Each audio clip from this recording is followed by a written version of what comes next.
नमस्कार प्यारे बच्चों, कैसे हैं आप सब। आशा करता हूँ कि सब अच्छे होंगे। तो चलिए शुरू करते हैं। तो आज हम करने जा रहे हैं वर्कशीट नंबर 2। अगर आप यही वर्कशीट इंग्लिश में देखना चाह रहे हैं तो वीडियो के डिस्क्रिप्शन में दिए गए लिंक पर जाकर देख सकते हैं।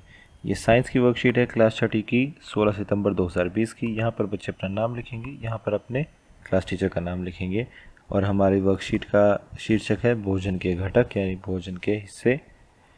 जैसे कि हम पहले पढ़ चुके हैं कि ऊर्जा प्राप्त करने के लिए हमें ऊर्जा देने वाला भोजन चाहिए, वृद्धि और शरीर की टूट फूट के लिए शरीर बनाने वाला भोजन चाहिए, और स्वस्थ एवं रोग से लड़ने की क्षमता के लिए हमें ऐसे भोजन लेने चाहिए जो रोगों से रक्षा करें। इसका मतलब है कि एक ही प्रकार के भोजन हमारी सभी ज़रूरतों को पूरा, यहाँ थोड़ा गलत लिखा हुआ है, नहीं कर सकते हैं। अतः हमें पोषक तत्वों की ज़रूरत होती है जो हमें अलग अलग प्रकार के भोजन से प्राप्त होता है। तो चलिए आगे बढ़ते हैं। अब पोषक तत्व क्या होते हैं, चलिए देख लेते हैं।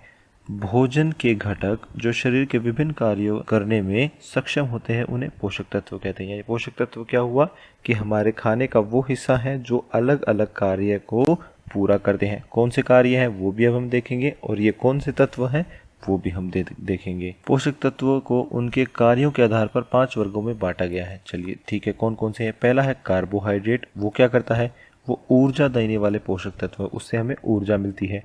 दूसरा है वसा यानी फैट, जिसको हम बोलते हैं शरीर में ऊर्जा को संचित रखना यानी उसको बचा कर रखना, ताकि जब हमें ज़रूरत पड़े तब हम उसका इस्तेमाल कर सकें, तो उसके लिए फैट यानी वसा का इस्तेमाल होता है। फिर आता है प्रोटीन।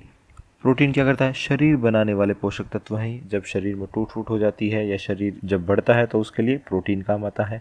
फिर आता है डी यानी खनिज, या जिसको हम मिनरल भी बोलते हैं। शरीर के सामान्य कार्यों के लिए हम मिनरल यानी खनिज का इस्तेमाल करते हैं।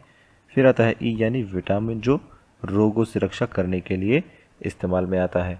तो चलिए ये हमारे पोषक तत्वों के 5 वर्ग हो गए हैं। इसके साथ साथ हमें क्या चाहिए, पोषक तत्वों के अतिरिक्त हमारे शरीर को रेशे यानी फाइबर्स, पानी यानी वाटर की भी ज़रूरत होती है। तो पोषक तत्वों के जो 5 वर्गों में हमने बांटा था, कार्बोहाइड्रेट, वसा, प्रोटीन, खनिज और विटामिन, इनके साथ साथ हमारे शरीर को रेशे यानी फाइबर और पानी भी चाहिए होता है। तो चलिए इसके आधार पर हम कुछ प्रश्नों के उत्तर दे देते हैं। सबसे पहला है पोषक तत्व क्या है। अभी हमने ऊपर पढ़ा था कि वो भोजन के वो घटक है जो शरीर के विभिन्न कार्य करने में सक्षम होते हैं। ठीक है, तो ये हम यहाँ पर लिख देंगे। दूसरा है उस पोषक तत्व का नाम लिखिए जो शरीर की वृद्धि के लिए आवश्यक है। शरीर की वृद्धि के लिए आवश्यक कौन सा है, प्रोटीन है, तो आप यहाँ पर प्रोटीन लिख सकते हैं। आगे चलते हैं, वाक्य पूरा कीजिए। अब यह वाक्य हमें पूरा करना है। कार्बोहाइड्रेट डैश ऊर्जा देने वाले पोषक तत्व हैं। अब इसका थोड़ा सा गलत हो गया है, ये ऊर्जा यहाँ पर आंसर होने वाला था। ठीक है, तो आप ये मान के चल रहे हैं ये पूरा सेंटेंस सही है। फिर आता है बी, पोषक तत्वों के अतिरिक्त हमारे शरीर को डैश और डैश की आवश्यकता होती है। तो अभी हमने लास्ट वाली लाइन पढ़ी थी, रेशे और पानी, तो यहाँ पर हम लिख देंगे। तो चलिए ये भी हमारा हो गया। अगले क्वेश्चन पर चलते हैं। आप रोज़ाना 5 किलोमीटर की दौड़ लगाते हैं, आपके खाने में कौन सा पोषक तत्व ज़रूर होना चाहिए। तो अगर आप दौड़ लगाते हैं यानी आपको एनर्जी चाहिए, ऊर्जा चाहिए, तो ऊर्जा हमें कैसे मिलती है, यहाँ पर देखिए कार्बोहाइड्रेट से। तो आपके खाने में कार्बोहाइड्रेट होना चाहिए, ये आप यहाँ पर लिख सकते हैं। आज की क्लास यहीं खत्म होती है। अगर आपके कोई डाउट्स हैं तो आप नीचे कमेंट सेक्शन में पूछ सकते हैं। कल फिर मिलेंगे, कुछ नया सीखेंगे। तब तक के लिए थैंक यू एंड जय हिंद।